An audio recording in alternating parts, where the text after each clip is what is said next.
Le parcours de Brian Mulroney n'a pas été banal, marqué par des succès remarquables et des controverses parfois embarrassantes. Martin Brian Mulroney est né à Baie-Comeau le 20 mars 1939. Il passe une enfance sans histoire jusqu'à ce que ses parents l'envoient poursuivre ses études à l'extérieur. D'abord un pensionnat catholique au Nouveau-Brunswick, des études universitaires en Nouvelle-Écosse et finalement un diplôme en droit à l'Université Laval de Québec. Après sa graduation, il travaille pour une firme d'avocats de Montréal. Parallèlement, il s'impose au sein du Parti progressiste conservateur et dès 1976 tente de devenir le chef.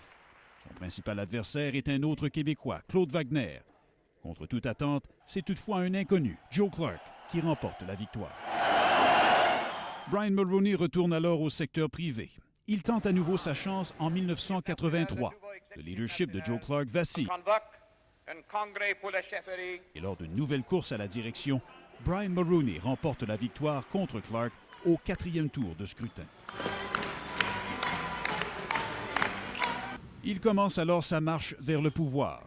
Il fait d'abord son entrée à la Chambre des communes grâce à une victoire lors d'une élection partielle en Nouvelle-Écosse. Puis, John Turner, le nouveau premier ministre libéral qui vient de succéder à Pierre Elliott Trudeau, déclenche des élections générales en 1984. Des élections générales auront lieu le mardi 4 septembre. Brian Mulroney fait une grande campagne. Il marque surtout des points lors du débat télévisé. I had no option. Well, Truman, your next question, you please. had an option, sir. You could have said, I am not going to do it. This is wrong for Canada. La victoire est totale. Le Parti progressiste conservateur remporte 211 sièges sur 282. Je suis fidèle et porterai vraie allégeance et porterai vraie allégeance à Sa Majesté la Reine Élisabeth II. à Sa Majesté la Reine Élisabeth II. Brian Mulroney a été premier ministre pendant tout près de 9 ans, un règne marqué principalement par 2 dossiers. D'abord, sur le plan constitutionnel, il a tenté de faire réintégrer le Québec dans la Constitution. En 1987, il a négocié l'accord du lac Meech, dans lequel le Québec est reconnu comme société distincte. Mais il y avait une échéance. L'accord devait être ratifié au plus tard le 23 juin 1990. Le Manitoba et Terre-Neuve ont refusé de signer. Ce fut là le plus grand échec politique de Brian Mulroney. Au moment où le monde se prépare à entrer dans le prochain siècle, nous n'avons pas su clore un débat qui remonte quand même avant la Confédération elle-même. C'est pourquoi je suis si profondément déçu que cette tentative de réforme de la Constitution ait échoué.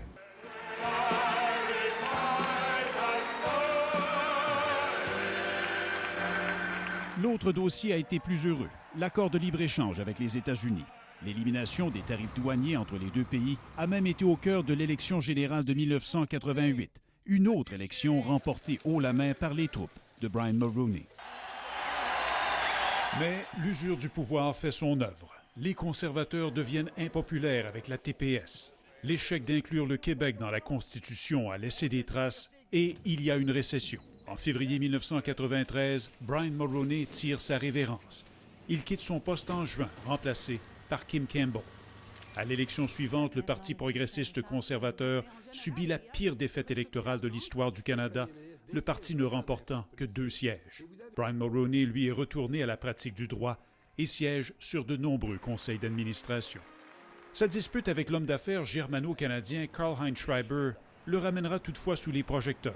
Pendant plus de 10 ans, les deux hommes se disputent sur la place publique. Pendant des années, Brian Mulroney nie avoir reçu de l'argent comptant pour ses services de conseiller. Il finira par l'admettre, d'abord par son porte-parole, puis en décembre 2007, devant le comité de l'éthique des communes. Quand j'y repense aujourd'hui, je me rends compte que c'était une grave erreur de jugement d'accepter un paiement en argent comptant pour ce travail, même s'il n'y avait là absolument, mais absolument rien d'illégal. Cette erreur de jugement était la mienne. Je m'en excuse et assume l'entière responsabilité. Cette affaire créa un froid entre l'ex-premier ministre et le gouvernement conservateur de Stephen Harper. Ce dernier coupe les liens avec son prédécesseur et institue une enquête publique. Brian Mulroney doit à nouveau s'expliquer, mais le verdict du commissaire sera sans équivoque. That his business dealings with Mr. Schreiber were not appropriate. La relation entre l'ex-premier ministre et Karl-Heinz Schreiber était inappropriée, tranche-t-il. Brian Mulroney a enfreint son propre code d'éthique. Malgré cette histoire, Brian Mulroney demeure un atout à bien des égards pour le Canada. Quand Donald Trump impose une renégociation de l'ALENA en 2017, par exemple, Justin Trudeau a recours à lui pour l'aider dans la partie de bras de fer avec l'administration américaine. L'histoire se souviendra aussi du 18e premier ministre canadien pour ses nombreuses réalisations. Sa lutte contre les pluies acides, notamment, qui lui vaudra le titre de premier ministre le plus vert de l'histoire.